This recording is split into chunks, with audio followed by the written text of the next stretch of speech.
La doctora Lorian Jiménez Fairy, jefa del Laboratorio de Genética Molecular de la máxima casa de estudios de la UNAM. Doctora, ¿cómo estás? Un gusto, como siempre, platicar contigo.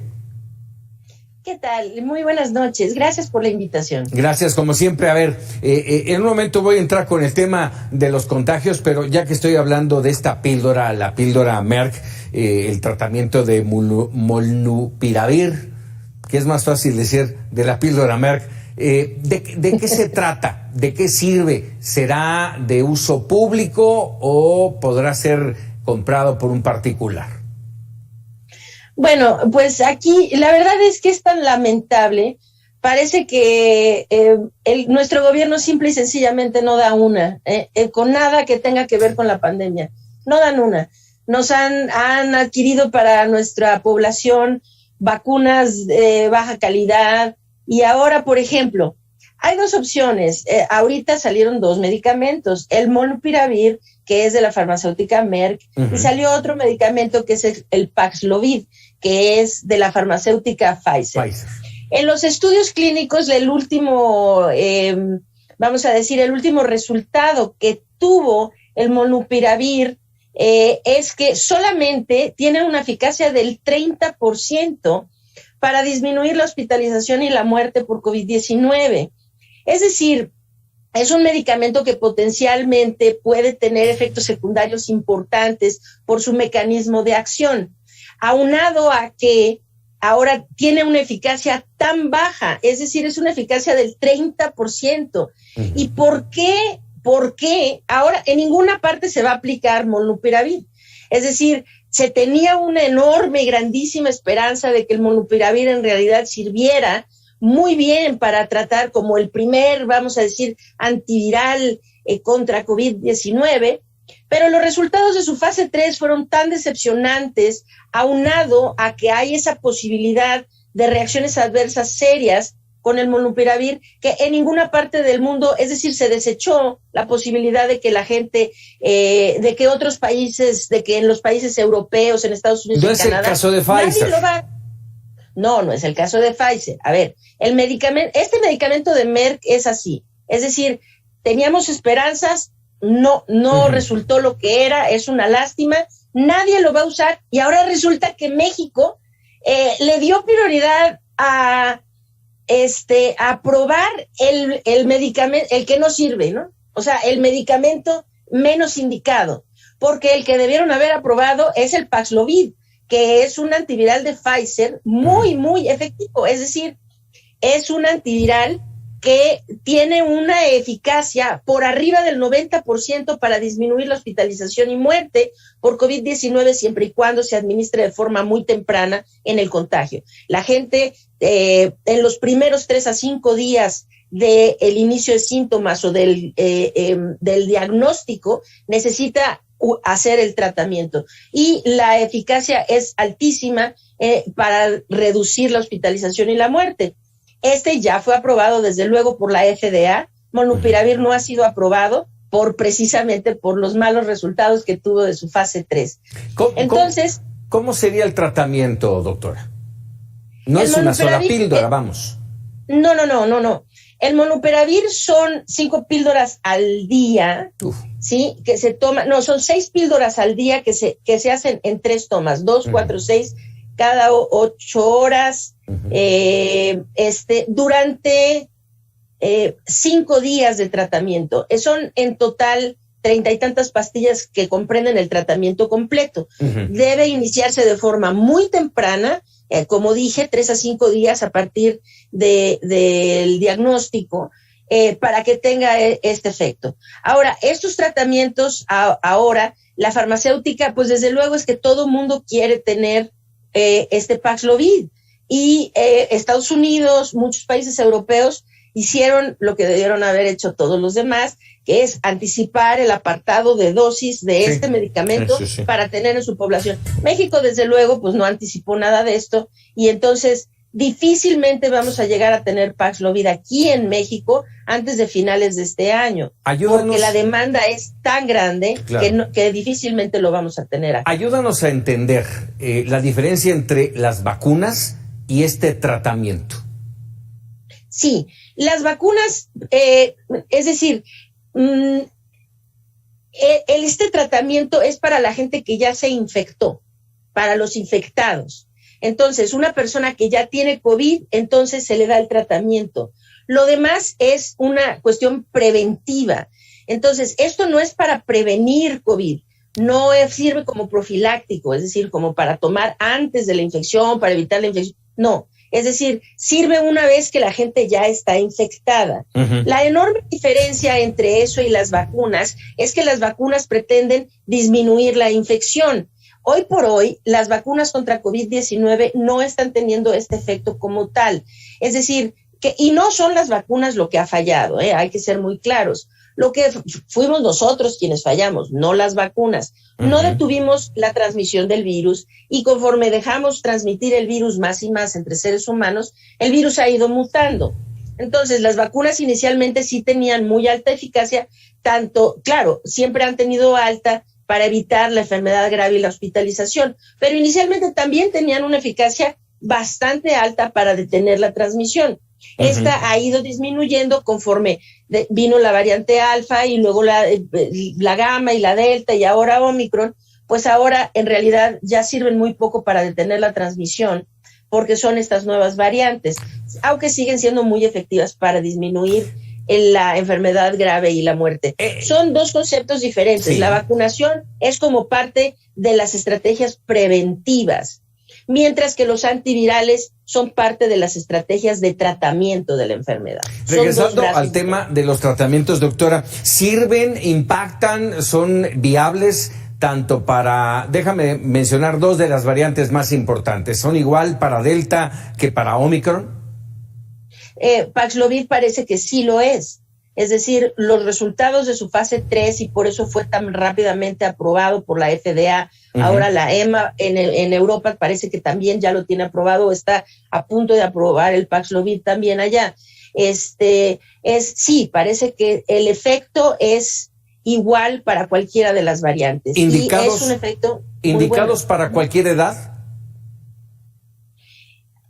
La verdad no me atrevo a decir, desconozco cuál es el rango mínimo de edad en donde se puede aplicar. Sin duda para adultos de 18 años en adelante, no tengo el dato preciso y entonces no voy a tratar de adivinar aquí, ¿no? Claro. Pero no sé exactamente cuál es el rango de menor para el límite bajo de edad. Claro. Lo desconozco, pero me lo llevo de tarea para la próxima. Exacto, y déjame preguntarte algo más.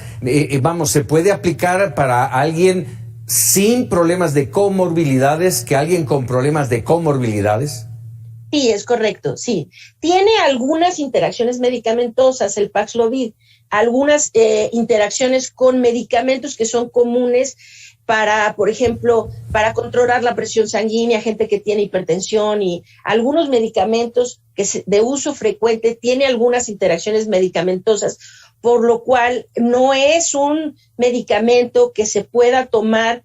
Es decir, ya es un gran avance que viene en forma de pastillas, porque uh-huh. se puede tomar en casa. Uno no requiere estar hospitalizado para hacer el tratamiento. Uh-huh. Otros medicamentos que vinieron antes, los anticuerpos monoclonales y otra serie de medicamentos que vinieron antes, como el Remdesivir y esto, son medicamentos que requieren que la persona esté hospitalizada porque se ponen por la vía intravenosa. Entonces, pero esto ya es un avance, que son pastillas, se puede hacer en casa, pero es un tratamiento que requiere de la vigilancia médica, requiere de ser administrado por un médico con seguimiento del médico, por la cuestión de que sí tiene algunas interacciones medicamentosas que pueden llevar a algunos efectos secundarios de gravedad.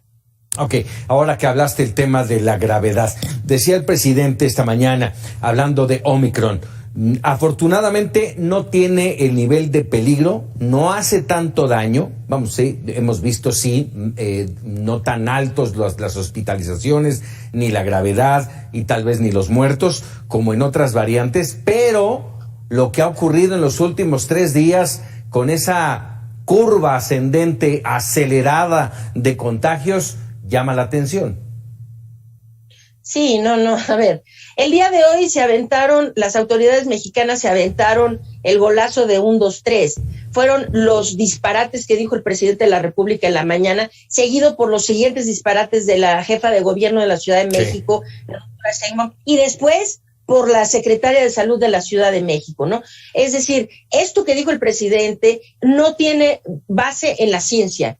Es decir, la variante Omicron, necesitamos ser muy puntuales con esto, la variante Omicron no es menos agresiva que el resto de las variantes del virus SARS-CoV-2. Es decir, no hay una característica propia del virus que lo haga generar una enfermedad de menor gravedad que Delta o que Alfa o que cualquiera de las otras variantes.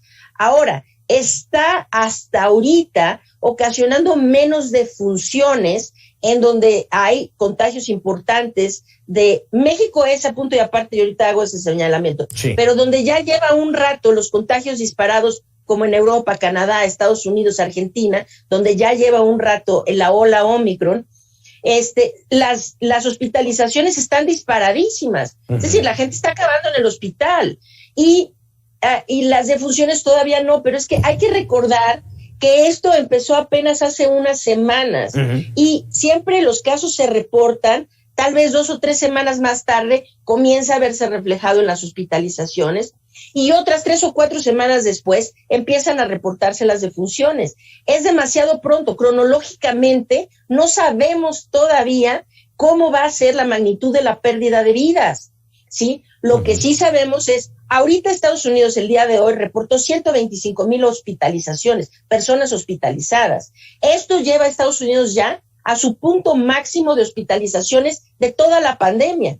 Canadá ya rebasó todos sus puntos previos de hospitalizaciones, no hablo contagios, hablo hospitalizaciones.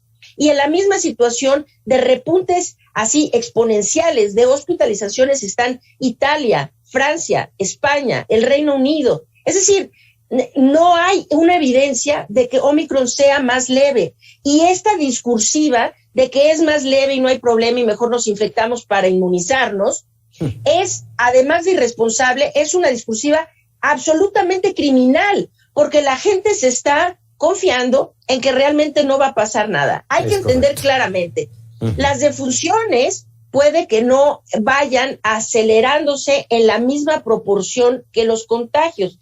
Eso es cierto, pero no tiene que ver con las propiedades del virus, tiene que ver con que este virus llegó a encontrarse una población ya vacunada. Vacunada, claro. Entonces, ¿y para qué son las vacunas? Pues las vacunas son para impedir la muerte, para evitar la muerte de la gente que se infecta por COVID. Y las vacunas están haciendo bien su trabajo. No tiene que ver con una propiedad, una característica del virus en sí. De tal forma que hay que entender que la gente que no está vacunada va a padecer un COVID igual que el que hemos conocido durante toda la pandemia. Es decir, que la gente va a acabar hospitalizada, intubada y muriéndose. La gente que no está vacunada. Y agreguemos lo que nos vuelve a agarrar como en 2020, sin un sistema hospitalario preparado para ello. Ya nos deshicimos, ya el gobierno se deshizo de los hospitales COVID, ya no los hay. Pues sí, es muy lamentable, pero más allá de tener hospitales es que tuvimos 6 semanas para preparar la llegada de Omicron. 6 preciosas semanas, invaluables semanas para prever lo que venía para acá. Tuvimos la información de que esta variante evadía la inmunidad de las personas que están previamente infectadas. Eso lo sabemos muy bien de Omicron. Quienes tuvieron COVID antes no están protegidos contra la variante Omicron. Lo sabíamos que la gente que tiene una sola dosis de vacuna tampoco está protegida, que los que tienen 2 dosis están protegidos solo parcialmente y que se requerían 3 dosis para realmente tener una protección buena contra Omicron. En lugar de acelerar la vacunación, las autoridades se la han pasado en este tipo de discursos falsos, demagógicos, en donde le han dicho a la población, no pasa nada, aquí todo lo tenemos controlado. Se le ha invitado a la población, las autoridades han sido responsables de invitar a la población a tener encuentros masivos, aplaudirle el informe de gobierno al presidente en el Zócalo. Sí. Dicen que fueron 250,000 personas ahí reunidas, hacer verbenas navideñas, ya abrácense y reúnanse y qué sé yo. Bueno, pues todo esto es una tremenda irresponsabilidad, porque este tiempo se debió aprovechar para acelerar la vacunación, sí, para que llegando la variante a México encontrara una población mucho más protegida de lo que está. Pero hoy la población mexicana tenemos solo el 57% con esquemas dobles de vacunación. ¿Y cuántas gentes han recibido la tercera dosis? Bueno, pues es un misterio. Creo que los medios de comunicación deberían estar haciendo hincapié en lo siguiente: las autoridades no están reportando terceras dosis. No tenemos idea de cuántos profesionales de la salud han recibido una tercera dosis, cuántos adultos mayores. Simplemente dicen que se está haciendo, pero no publican los datos. Entonces no sabemos en realidad cuántas personas en nuestro país ya tienen la tercera dosis. Entonces, se debió de haber hecho esto, y en lugar de estar minimizando el problema, se debió decirle a la población que el riesgo que venía en camino, dar buenos mensajes para que la población entendiera la importancia de redoblar las acciones, las medidas de prevención, ¿sí?, para mitigar este daño. Ahora, pues bueno, dicen que las hospitalizaciones no van a ascender, pero pues simplemente hay que meterse a los sitios oficiales de la Secretaría de Salud. En la red IRAG del 25 de diciembre al día de ayer se registra un incremento del 65.9% en las hospitalizaciones, en la ocupación hospitalaria de camas generales en la Ciudad de México. Y si eso pues no es preocupante, pues no sé qué lo sea entonces. Es decir, están negando los mismos datos que ellos publican. Claro. Y esto es realmente criminal, porque la gente necesita entender que estamos en un momento muy delicado de la pandemia, de muy alto riesgo, y que es indispensable redoblar todas las medidas de prevención. Justo eso que acabas de decir es lo que tenemos que subrayar aquí en Mega Noticias. Lo hacemos todos los días porque es importantísimo. Laurian, doctora, como siempre, un placer y un gusto platicar contigo. Claro, muchas gracias. Un placer estar en el programa. Muchísimas gracias, la doctora Laurian Jiménez Faibi. Y ya le decía, este tema del COVID llevó hoy a un